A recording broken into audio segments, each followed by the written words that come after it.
Luzinda nafe tugende tuwumuze. Ya tugende tuwumuze ku kichwa. Tuwumuze ku mutwe. Jaba Luzinda yasainize mwana muwala Brown Sugar. Ex wasi papa. Natugamba current girlfriend wa good. She's beautiful, she's cute, she can sing. Bakirizagizane tata Samu.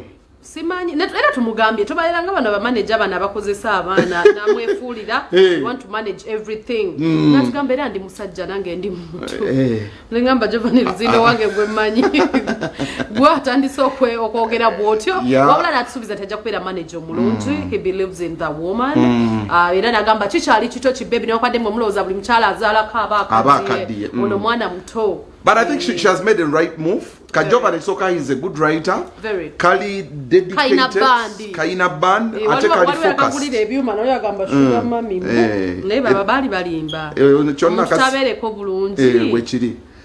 Actually, the prospects of music is. It's a good boy.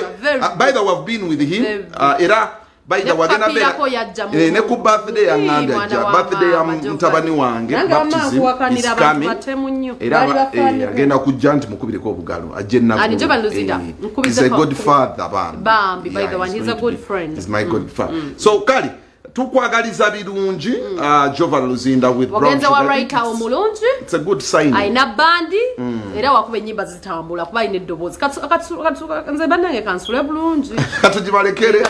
We shall link up tomorrow. Jonathan Jackstar, Tash Biebe, C&J Collection, Shemistar Styles. Platinum Wellness Spa.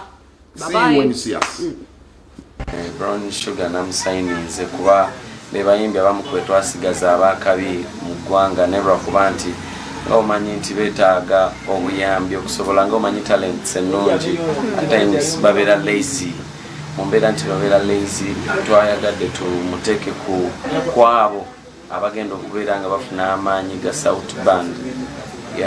Tubadde tukimanyi nga tata Samu y'omu ku bamufuga kati oyogeddeko naye ate kakati nze nina embeera emu gye mmanyi nti business is business. Kubanze manya abana ab'obuwala basanga nnyo obuzibu leero eri abasajja nti omusajja asobola okumuteeka waka natandikamu omanyira bumanyizi olw'ensonga nti aba talina kiddako oba okitegeera. Abayimbi bangi bavudde mu music abawala olw'ensonga z'abasajja nti amusanga mu music ate namaana amugyamu naye nkakasa tata Samu tamunamugaanako oba okitegeera. Bwe kityo naye nga tugenda kuba tetupika bupisi endongo tewali kirala. Mwasainize contract oba just byakwogera bwogezi? Twasainize contract naye nga ffe contract yaffe era ya mukwano bbanga lyonna yali tuba tutadde ku kipapula naye ng'ekisinga obukulu ebipapula bikolebwa bantu era biwandiikibwa bantu ate ne biyuzibwa bantu oba okitegeera. So contract esinga eba ya mutima bwe kityo. Oli sure otya nti Brown Sugar takuddukeko?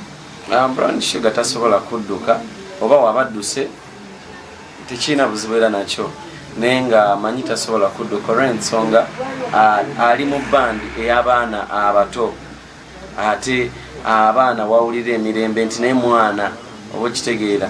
Brown Sugar akyali mwana? Brown Sugar mwana ate atanaweza myaka 4.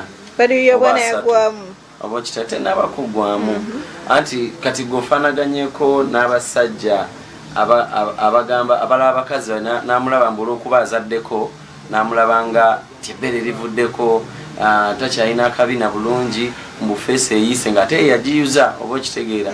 Nze Brown Sugar mulabanga sukaali era still ti sukaali obadde oba omukadde n'omwana omuto eyakatandika okunywa amata bonna balwanira ekintu kimu sukaali. So Brown Sugar is still sugar.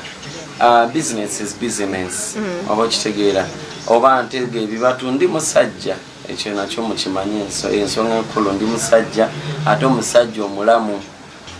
Nze kimanyi kimu nti ebyo tetusobola bigaana bantu kwogera bo bamanyi nti buli akola business batandika okuleeta ebibozibozi ebibamalamu amaanyi. So ebyanze tebikyanjugula ttama okukola business oba okukola ngokola business you need a capital. Kati capital wa band babeera bayimbi ekyo badde okimanyi oba otuuse oba totuuse this is business.